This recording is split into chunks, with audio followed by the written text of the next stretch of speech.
بسم الله الرحمن الرحيم. الحمد لله رب العالمين، والصلاة والسلام على سيدنا ومولانا محمد خاتم النبيين وإمام المرسلين وعلى آله وأصحابه أجمعين وعلى كل من تبعهم بإحسان إلى يوم الدين. أما بعد، پچھلے اتوار کو حضرت ابراہیم علیہ السلام کی ایک دعا کے بارے میں کچھ گفتگو کی تھی کہ جب حضرت ابراہیم علیہ السلام نے اپنی قوم سے بالکل براءت کا اظہار کیا اور یہ فرما دیا کہ بدت البغضاء بیننا وبینکم، بدت العداوۃ والبغضاء، بدت البغضاء بیننا وبینکم، قد بدت البغضاء بیننا وبینکم، کہ ہمارے تمہارے درمیان اب عداوت قائم ہو گئی ہیں تو ہم وطن ہم زبان، لیکن چونکہ تمہارا دین الگ ہے میرا دین الگ ہے، لہذا ہمارے تمہارے درمیان کوئی محبت کا اور اخوت کا رشتہ باقی نہیں رہ سکتا۔ اب یہ اتنا بڑا اعلان فرما دیا اور پوری قوم کو اپنا دشمن بنا لیا،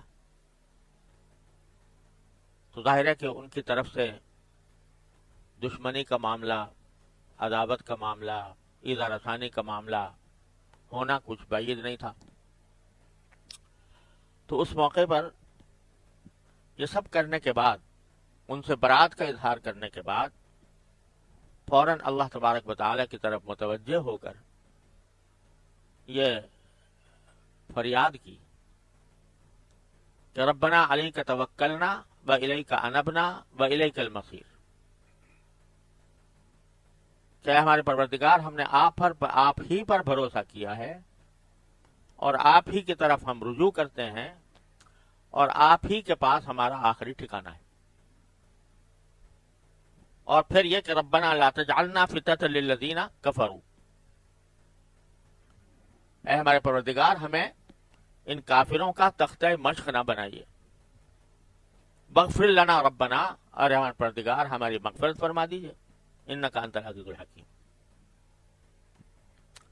تو یہ دو جملے جو پہلے فرمائے کہ ہم نے آپ پر ہی بھروسہ کیا اور آپ ہی کی طرف رجوع کرتے ہیں، تو دو ہیں صفتیں جو بیان کی، ایک توکل اور ایک انابت۔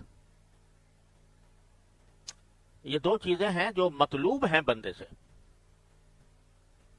یہ دو چیزیں پیدا ہو جاتی ہیں تو پھر بندہ واقعی اللہ کا بندہ بن جاتا ہے اور اللہ تبارک و تعالیٰ کی رحمت کا مورد بنتا ہے۔ ایک اللہ پر توکل، بھروسہ، اور ایک اس کی طرف انابت، رجوع۔ تو ان دونوں باتوں کی طرف تھوڑی سی تشریح کر دوں اپنے لیے، کیونکہ ہم کہتے تو ہیں سبھی کچھ، باتیں بہت بناتے ہیں، لیکن جو حقیقت ہے ان صفات کی اللہ تعالیٰ وہ ہمیں عطا فرما دے۔ تو اس کا مذاکرہ میں اس لیے کر رہا ہوں کہ اللہ تعالیٰ وہ اس کا جو مطلوب درجہ ہے وہ ہمیں عطا فرما دے، محض زبانی نہیں، حقیقی طور پر۔ توکل جو ہے نا، یہ عربی کے لفظ وکالہ سے نکلا ہے۔ وکالہ کے معنی ہوتے ہیں کوئی کام کسی کے سپرد کرنا۔ اسی لیے کوئی آدمی جس کو آپ کوئی کام سپرد کریں کہ میری طرف سے تم یہ کام کر دینا، اس کو وکیل کہتے ہیں۔ ٹھیک ہے، وکیل اس کو کہتے ہیں کہ جو میری ایک جائیداد ہے میں بیچنا چاہتا ہوں، میں کسی کو کہتا ہوں بھائی تم بکوا دو، وہ میرا وکیل ہو گیا۔ میں کوئی چیز خریدنا چاہتا ہوں، خود بازار نہیں جا سکتا، کسی کو کہتا ہوں بھائی تم خرید لانا، وہ میرا وکیل ہو گیا۔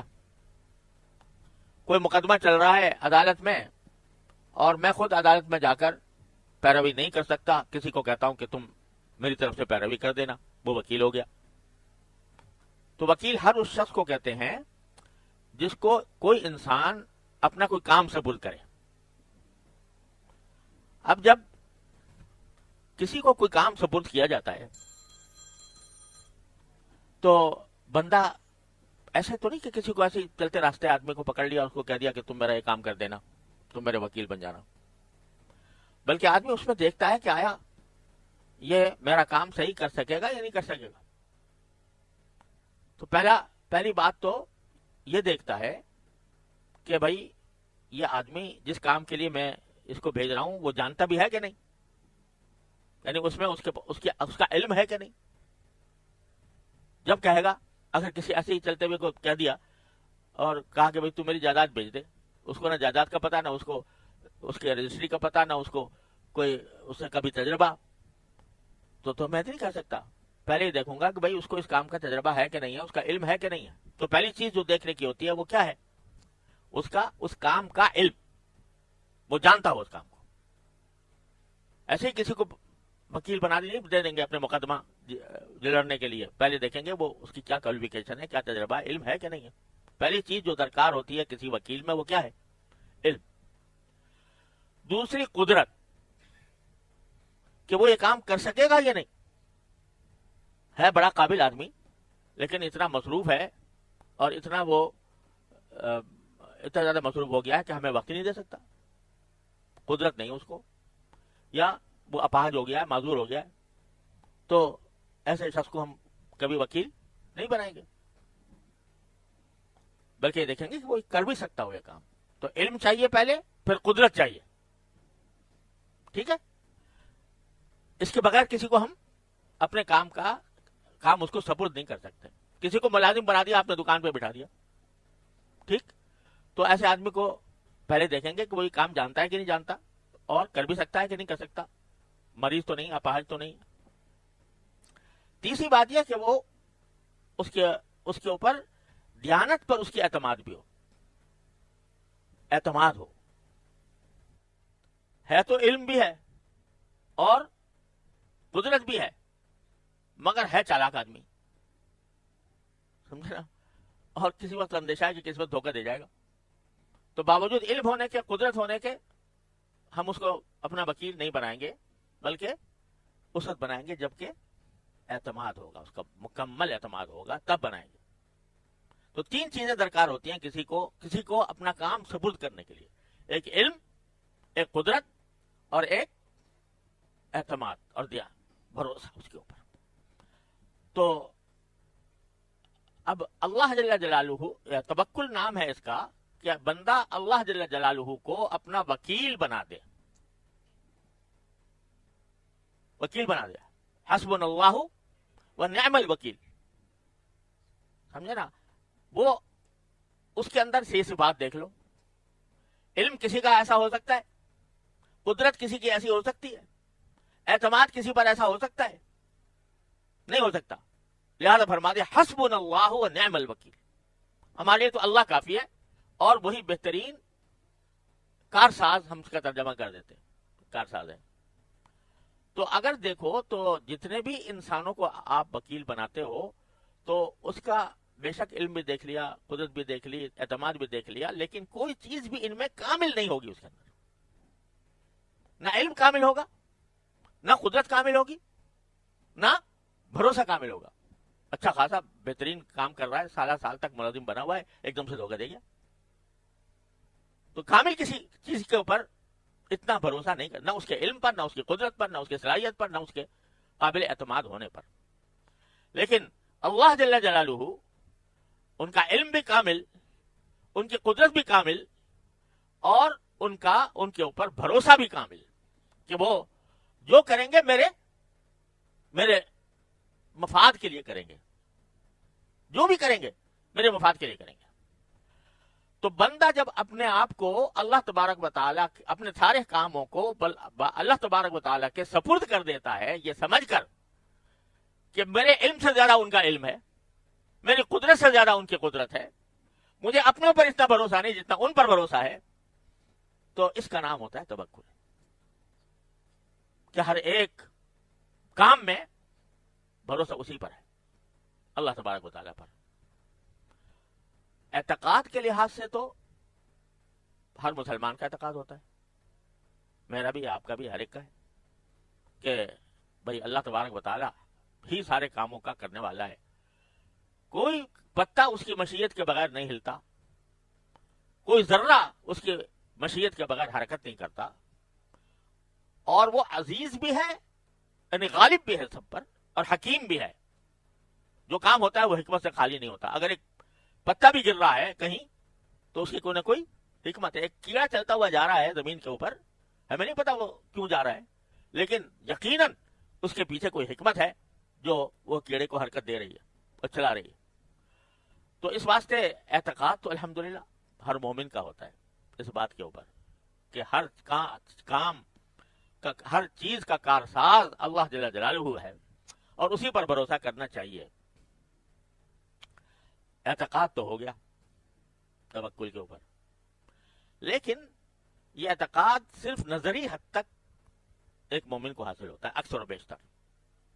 عملی توکل اور عملی بھروسہ اور عملی توحید, میں پہلے بھی توحید کے بارے میں عرض کیا تھا, توحید کا عقیدہ تو سب کا ہے, اللہ ایک ہے, لیکن اور ہر کام اسی سے ہوتا ہے, لیکن یہ اعتقاد ہے دل میں. جب عمل کرنے پر آتے ہیں تو ہم کبھی اس کی طرف رجوع کر رہے ہیں, کبھی اس کی طرف رجوع کر رہے ہیں, کبھی اس پر بھروسہ کر رہے ہیں, کبھی اس پر بھروسہ کر رہے ہیں. تو وہ توحید کا اعتقاد جو ہے وہ اپنے حال میں اور اعمال میں تبدیل نہیں ہو رہا. اسی طرح توکل پر اعتقاد تو ہے اس معنی میں کہ بھئی بھروسہ کس پر کرنا چاہیے. کوئی پوچھے کسی مسلمان سے کیا جواب دے گا؟ اللہ پر. اعتقاد ہے پکا, لیکن جب ہو گیا بیمار, فرض کرو, سب سے پہلے کیا کرے گا؟ ڈاکٹر کے پاس جائے گا, سمجھے نا. تو باوجود ہے کہ یہ اعتقاد ہے کہ یہ ان اسباب میں تاثیر کسی کی بس میں نہیں ہے, نہ کسی ڈاکٹر کے بس میں ہے, نہ کسی طبیب کے بس میں ہے, نہ کسی دواساز کے بس میں ہے. بس میں کس کے ہے؟ اللہ تعالی. اعتقاد تو ہے نا, لیکن جب عمل کرنے پر آئے تو سارا دھیان لگا ہوا ہے کس طرف؟ کبھی ڈاکٹر کی طرف, کبھی دوا کی طرف, کبھی جو ہے وہ علاج کی طرف, کبھی پرہیز کی طرف, کبھی جو ہے ایکسرسائز کی طرف. سمجھے, سارا دھیان اس پر لگا ہوا ہے. یہ بات کہ نہیں, یہ تو سب کچھ کسی اور کے ہاتھ میں ہے, لہذا پہلے اس کو پکار لو, پہلے اس سے رشتہ جوڑ لو, پھر کر لینا اسباب کو بھی اختیار. یہ فرق ہوتا ہے کہ جو صرف اعتقادی توکل ہے اس میں اعتقاد ہے دل میں, یعنی دماغ میں بھی ہے, لیکن عمل میں جب عمل میں آتے ہیں تو سارا بھروسہ اسباب پہ ہو رہا ہے. سمجھے نا. تو یہ توکل اعتقادی ہے, عملی نہیں ہے. اور عملی توکل وہ ہے کہ جو آدمی فرض کرو علاج تو کرے, لیکن جب بیمار ہوا تو پہلے رجوع اللہ کی طرف. یا اللہ مجھے تکلیف ہو گئی, مجھے ٹھیک کر دیجیے. پہلے رجوع اللہ کی طرف, پھر ڈاکٹر کی طرف, پھر دوا کی طرف. ترتیب کا فرق ہے, سمجھے نا. ترتیب کا فرق ہے. ہماری حالت یہ ہے کہ ہمارا پہلا دوڑ جو ہے سبب کی طرف ہوتی ہے, اور جو توکل حقیقی, توکل عملی ہے, اس کی دوڑ پہلے اللہ کی طرف ہوتی ہے. کیا فرمایا کہ جوتے کا تسمہ ٹوٹ جائے تو اللہ سے مانگو. ہاں جی, کیا سکھایا کہ تمہارے تسمے کا جوڑنے والا بھی ذہن میں یہ ہونا چاہیے, تسمے کا جوڑنے والا موچی نہیں ہے, کوئی اور ہے. پہلے اس کو پکارو, پہلے اس کی طرف رجوع کرو, پھر ڈھونڈنا کوئی سبب. اگر اس کو نہ پکارا, اس کی مدد شامل حال نہ ہوئی, اس کی مشیت نہ ہوئی, 1000 موچی کو تلاش کرتے رہو, نہیں ملے گا. صحیح. اور مل بھی گیا تو ضروری نہیں کہ وہ اپنے اس کام میں کامیاب ہو جائے. جب تک ان کا حکم نہیں ہوگا, جب ان تک ان کی مشیت نہیں ہوگی, کوئی سبب کارآمد نہیں ہو سکتا. لہذا پہلے ان کو دیکھو, پہلے اس کو دیکھو, پھر جو ہے بے شک سبب اختیار کرنے کا اختیار ہمیں دیا گیا ہے اللہ نے, تو پہلے اس کو دیکھو. مگر تو جو حقیقی متوکل ہوتے ہیں وہ در حقیقت اسباب کو تو وہ بھی اختیار کرتے ہیں, اور اسباب کو اختیار کرنے کا حکم دیا ہے رسول کریم صلی اللہ علیہ وسلم نے. لیکن وہ اس لیے اختیار کرتے ہیں کہ یہ سنت ہے. سمجھے نا, یہ نبی کریم صلی اللہ علیہ وسلم کی سنت ہے. یہ آپ نے ہمیں اسباب اختیار کرنے کا حکم دیا ہے, اس لیے کر رہا ہوں, ورنہ میں جانتا ہوں اس میں کوئی حقیقت نہیں رکھی, کوئی حقیقت نہیں اس میں. حقیقت صرف اسی کے ارادے میں ہے, اسی کے مشیت میں ہے, اسی کے حکمت میں ہے. تو یہ جو اسباب اختیار کر رہے ہیں وہ کس لیے؟ کہ ہمیں حکم ہے. حضرت علی رضی اللہ تعالیٰ عنہ جا رہے تھے جنگ صفین میں, اور جب جانے لگے تو کسی ساتھی نے پوچھا کہ حضرت علی صاحب کشف بھی تھے نا, تو پوچھا کہ حضرت جا تو رہے ہیں, آپ فتح ہوگی؟ کہا کہ نہیں ہوگی, نہیں ہوگی. پھر جا کیوں رہے؟ حکم ہے.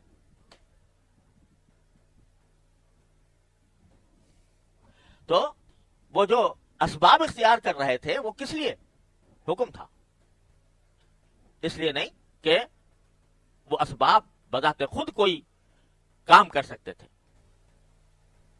ہمارے ایک حضرت والد صاحب رحمۃ اللہ علیہ کے معالج تھے, حضرت ڈاکٹر ہاشمی صاحب رحمۃ اللہ علیہ, بڑے نیک آدمی تھے. والد صاحب کے سے بہت تعلق, محبت, بڑی محبت سے علاج کرتے تھے. تو وہ ایک دن فرما رہے تھے کہ میری ساری زندگی, بوڑھے ہو گئے تھے, میری ساری زندگی کا تجربہ یہ ہے کہ دوا گھر میں انسان کے جسم میں جا کر کہیں اور کچھ پوچھتی ہے, کیا کروں, فائدہ کر جاؤں یا الٹی پڑ جاؤں. جیسا وہاں سے حکم ہوتا ہے ویسا ہی وہ کام کرتی ہے. تو فرق جو ہے نا ہمارے توکل اعتقادی اور توکل عملی میں, فرق یہ ہے ترتیب کا, اہمیت کا. کس کو اہمیت زیادہ دے رہا ہے انسان؟ دعا کو دے رہا ہے, اللہ تعالیٰ کی طرف رجوع کو دے رہا ہے, یا دوا کو دے رہا ہے؟ تو ہم لوگ جو ہیں وہ اسباب کو ہی اختیار اس طرح کیا ہوا ہے کہ ان اسباب ہی کو سب کچھ سمجھے بیٹھے. اسباب کو اختیار کرنا بے شک حکم ہے. صحابی نے پوچھا کہ یا رسول اللہ, جب میں اپنی اونٹنی کو اگر میں مثلا نماز پڑھنے گیا یا کسی کام کے لیے, تو اس کو باندھ کے جاؤں یا توکل کروں, جیسے جو اللہ چاہے گا ہو جائے گا؟ تو آپ نے فرمایا باندھو پھر توکل کرو. بر توکل پائے اشتر ببند, بر توکل پائے اشتر ببند, باندھو اور توکل کرو. تو اسباب کا ہمیں حکم ہے, لیکن اسباب کو سب کچھ سمجھ لینا, ساری دوڑ دھوپ کا محور بنا لینا, اسی کی دھن میں لگے رہنا, اسی کو یہ سمجھنا کہ اس سے مجھے مقصد میرا حاصل ہوگا, یہ توکل عملی نہیں ہے, صرف توکل اعتقادی ہے, صرف اعتقادی.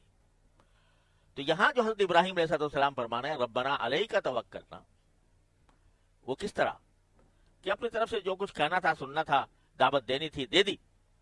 اور چونکہ اس دعوت کا ایک لازمی حصہ یہ تھا کہ کفر سے برات اختیار کریں, اور جو قوم کے کفار ہیں ان سے برات اختیار کریں, وہ کر لی.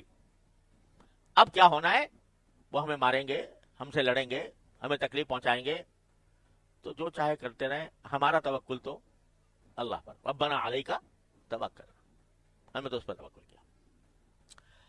یہاں ایک بات اور عرض کر دوں, یہ دو قسمیں تو میں نے بتائی نا, ایک الٹی ترتیب والی, کیا مانا کہ پہلے اسباب اور پھر دوسرے, پہلا نظر اسباب پر پھر مسبب پر, اللہ پر, اور دوسری کیا کہ پہلے نظر اللہ پر پھر اسباب پر. تو یہ دو قسمیں تو ہو گئی, پہلی ہم جیسے کمزوروں کی, دوسری جو ہے وہ نیک لوگوں کی. سمجھا کہ وہ ان کی نگاہ پہلے اللہ پر جاتی ہے اور پھر اسباب کو محض اس لیے اختیار کرتے ہیں کہ بھئی حکم ہے اس کا اختیار کرنے کا. ایک تیسری قسم اور بھی ہے توکل کی, اور عام لوگ عام طور سے توکل اس کو سمجھتے ہیں, ہے وہ توکل, وہ کیا اسباب کی طرف کوئی نگاہ ہی نہیں, اسباب کا کوئی اختیار ہی نہیں کر رہے سرے سے, کچھ نہیں, بھروسہ اللہ پر ہے. یہ تیسری قسم بڑی زبردست ہے، اس میں لوگ بڑے گمراہ بھی ہو گئے ہیں اور بہت اونچے مقام پر بھی پہنچ گئے ہیں۔ یہ کیا ہے؟ یہ توکل یہ ہے کہ بھائی جو کچھ میرے مالک میرے ساتھ کرے گا میں اس پر راضی ہوں، وہ بھوکا رکھے گا بھوکا رہوں گا، فاقے جھیلنے ہوں گے جھیل لوں گا،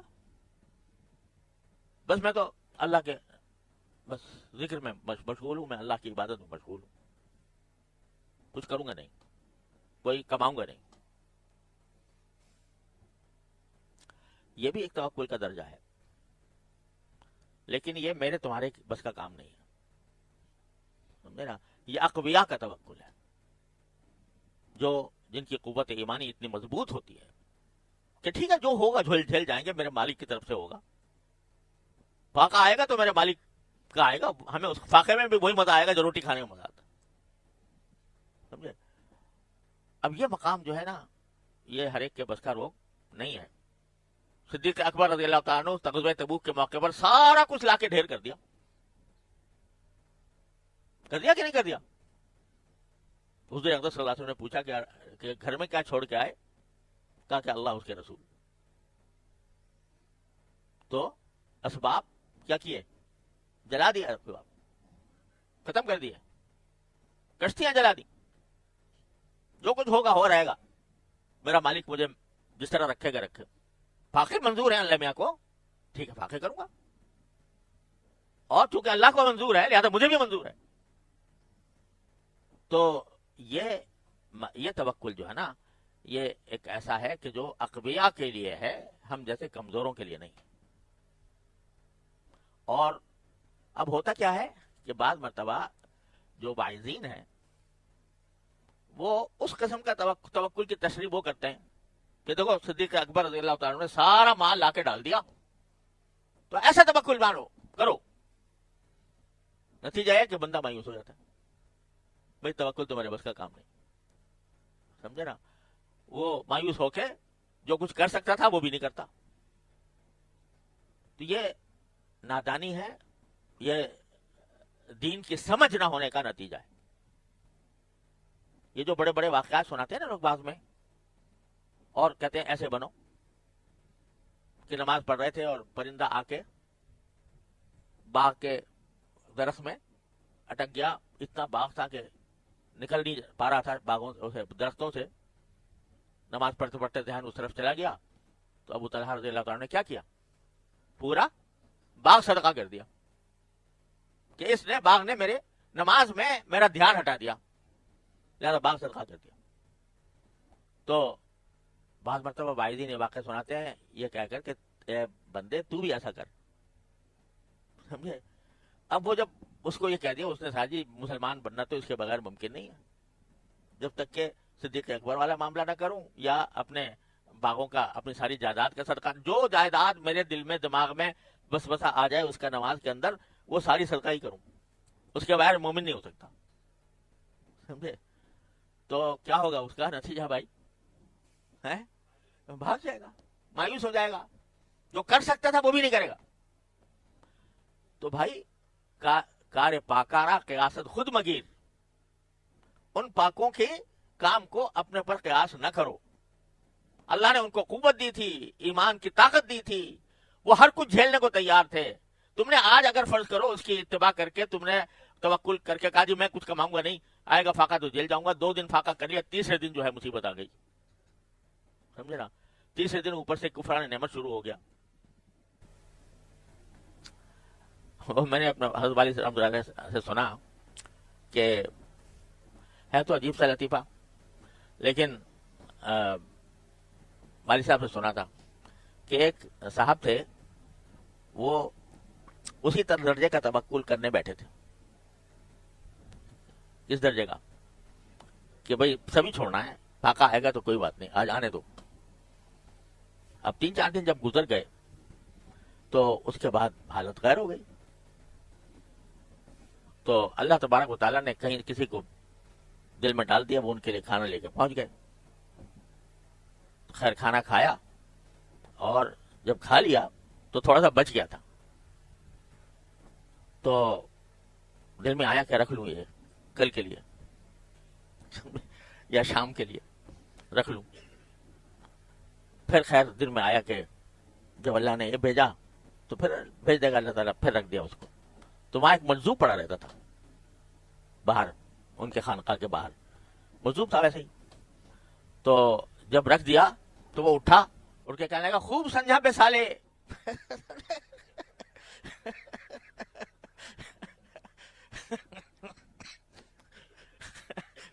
خوب سمجھا بے سالے, بھوک کو مار دیا جاتا.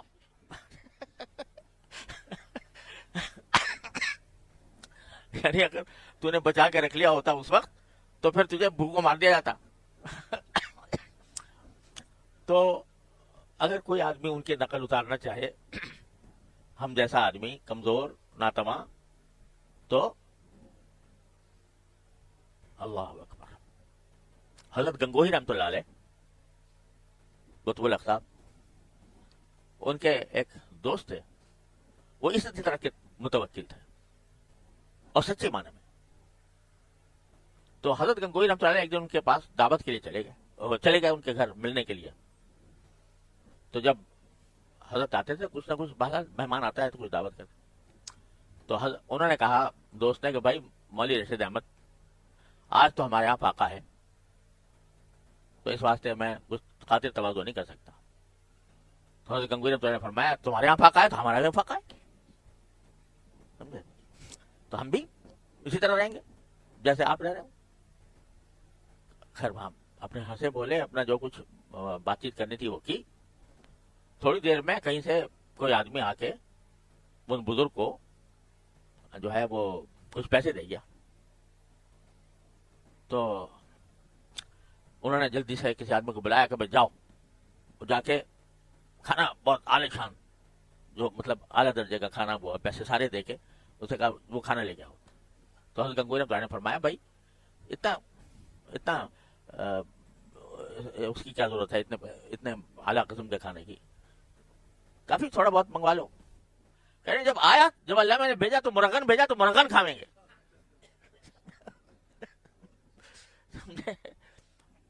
تو یہ بھائی ان لوگوں کی باتیں ہیں, یہ جو رواجوں میں سنا کر لوگوں کو خدا کے لیے مایوس نہ کیا کرو.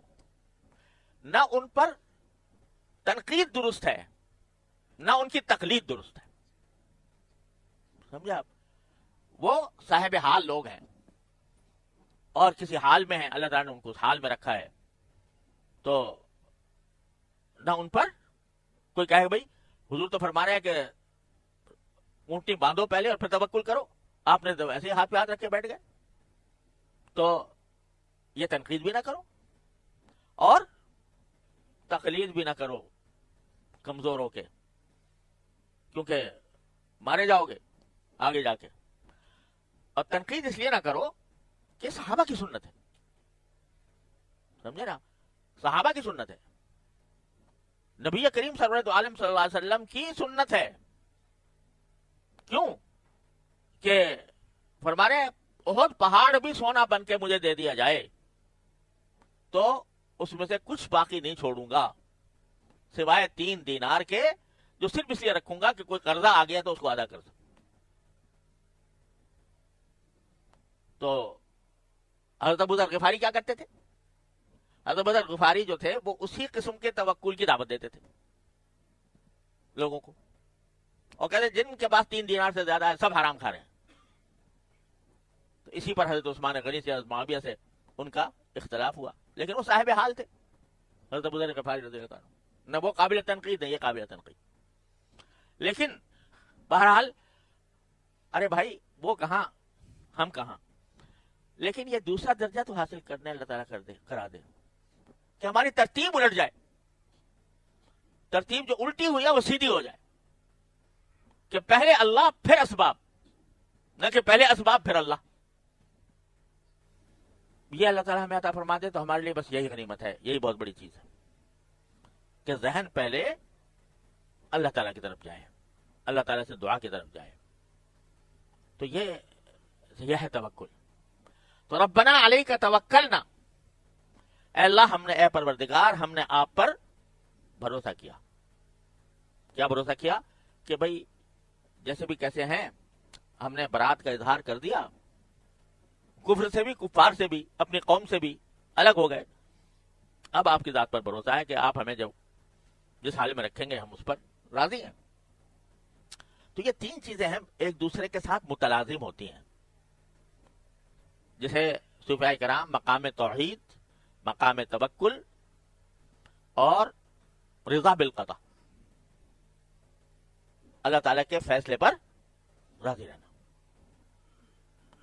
یہ تین چیزیں جب حاصل ہو جاتی ہیں تو پھر بندہ جو ہے وہ صحیح معنی میں موحد بھی ہوتا ہے, صحیح معنی میں متوکل بھی ہوتا ہے, اور صحیح معنی میں مفوض بھی ہوتا ہے.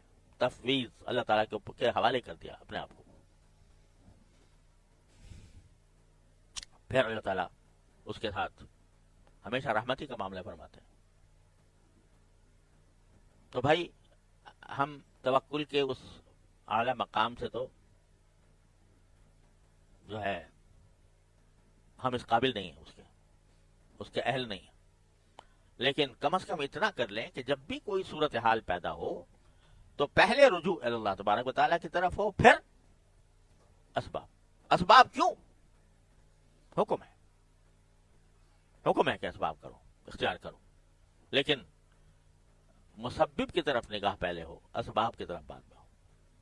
یہ چیز جو ہے نا, یہ مشق سے حاصل ہوتی ہے اور صحبت کے بغیر حاصل. کہہ تو دیا میں نے آپ سے, آپ نے سن لیا, میں نے بڑے بڑے اس کے حقیقت بھی اس کی بیان کر دی, لیکن یہ حال بنتا ہے, یعنی انسان کا حال بنتا ہے ہمیشہ کسی بزرگ کی صحبت سے جو توجہ دلاتا رہتا ہے وقتاً فوقتاً.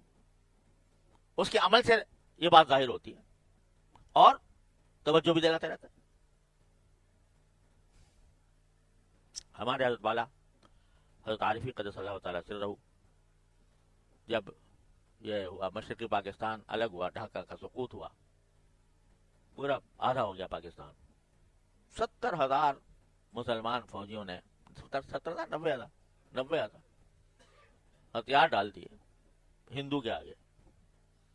تو پورا ملک پر ایک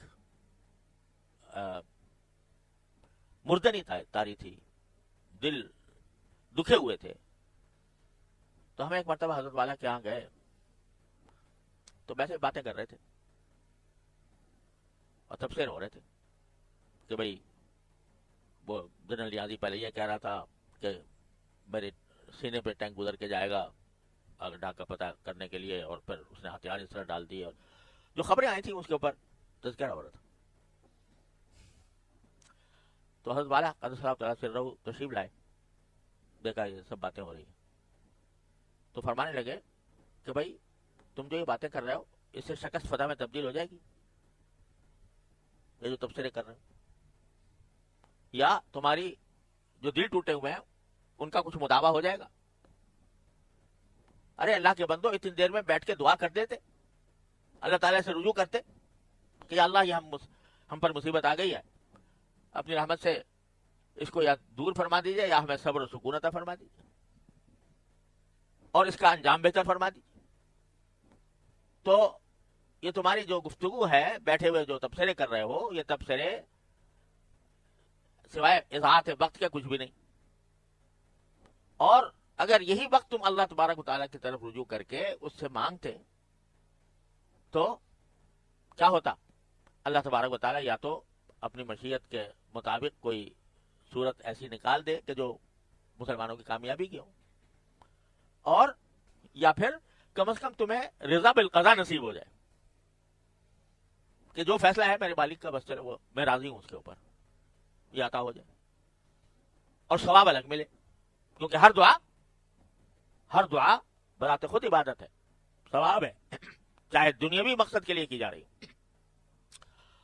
تو بس بھائی سبق یہ ہے, اللہ تعالی ہمیں اس پر عمل کی توفیق عطا فرمائے کہ جب بھی کوئی واقعہ پیش آئے اور کوئی کام کرنا ہو تو پہلے اللہ تعالیٰ کی طرف ذہن جائے, پھر اسباب کی طرف جائے, اس لیے کہ ان کا حکم ہے. یہ بات اگر حاصل ہو جاتی ہے تو انشاءاللہ جو مقصود ہے توکل کا وہ حاصل ہو گیا. ترتیب بدلنی ہے, اور ترتیب بدلنے کے کا یہ عمل یہ بزرگوں کی صحبت سے حاصل ہوتا ہے. اللہ تعالی ہم سب کو عطا فرمائے. دوسرا جو جملہ فرمایا وَإِلَيْكَ أَنَبْنَا، اے ہمارے پروردگار ہم نے آپ پر بھروسہ کیا اور آپ ہی کی طرف رجوع کیا. اب اور کوئی لفظ ہے نہیں ہمارے پاس اردو میں ترجمہ کرنے کا. انبنا کا انابت یہ کی ترجمہ کرتے ہیں کہ ہم نے آپ کی طرف رجوع کیا. لیکن حقیقت میں انابت جو ہے نا یہ بڑے گہرا لفظ ہے. اس کی تعریف یا اس کا صحیح معنی بیان ایک دو لفظوں میں شاید کرنا مشکل ہو. انابت ایک ہے رجوع کرنا، مطلب یہ کہ ہم نے کسی وقت اللہ میں سے دعا کر لی یا اللہ یہ کام کر لے تو رجوع تو ہو گیا، سمجھے؟ بس ایک مرتبہ کر کے اگر فارغ ہو گئے رجوع ہوا، انابت نہ ہوئی. سمجھے نا؟ انابت جو ہے وہ ایک کیفیت کا نام ہے کہ جو بندہ ہر وقت ہر آن بکثرت اللہ جل جلالہ سے تعلق قائم کیے ہوئے ہو، وہ ہے انابت. اگر ایک دو مرتبہ ہر نماز کے بعد ہم بیٹھ کے دعا کر رہے ہیں، ٹھیک ہے، رجوع تو ہو گیا. لیکن انابت یہ ہے کہ دھیان لگا ہوا ہے اللہ ہی کی طرف، اور کوئی کام بھی ہم کریں تو ذہن میں یہ ہو کہ میرا مالک، مجھے اپنے مالک کی رضا کے مطابق یہ کام کرنا ہے.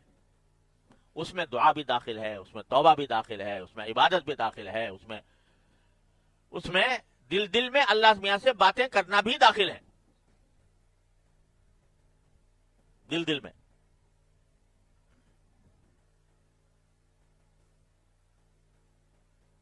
تو یہ ساری چیزوں کا مجموعہ ہے انابت. یہاں تک کہ بعض حضرات مفسرین نے انابت کہا ہے کہ انابت نام ہے تمام اوامر الہی کی تعمیل کا.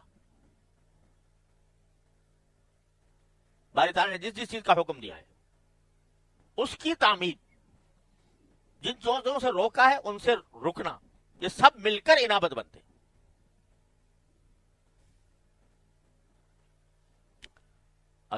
یہ کیا ان فی ذلک لآیات لکل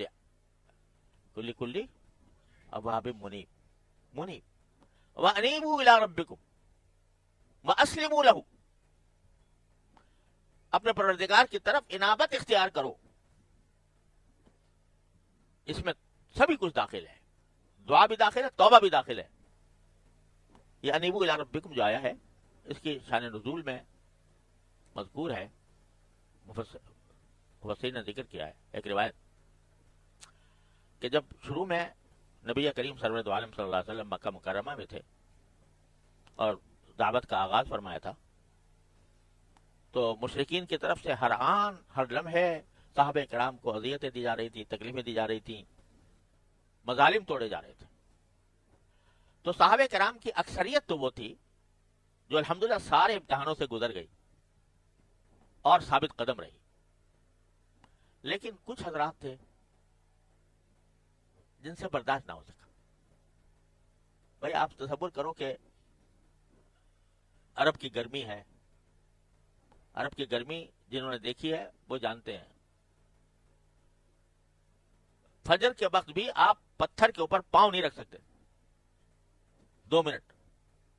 اس میں تپتی ہوئی دھوپ میں ایک بندے کو ننگا لٹایا ہوا ہے، ننگے بدن، کوڑے اس پر برسائے جا رہے ہیں، پتھر اس کے اوپر رکھے جا رہے ہیں.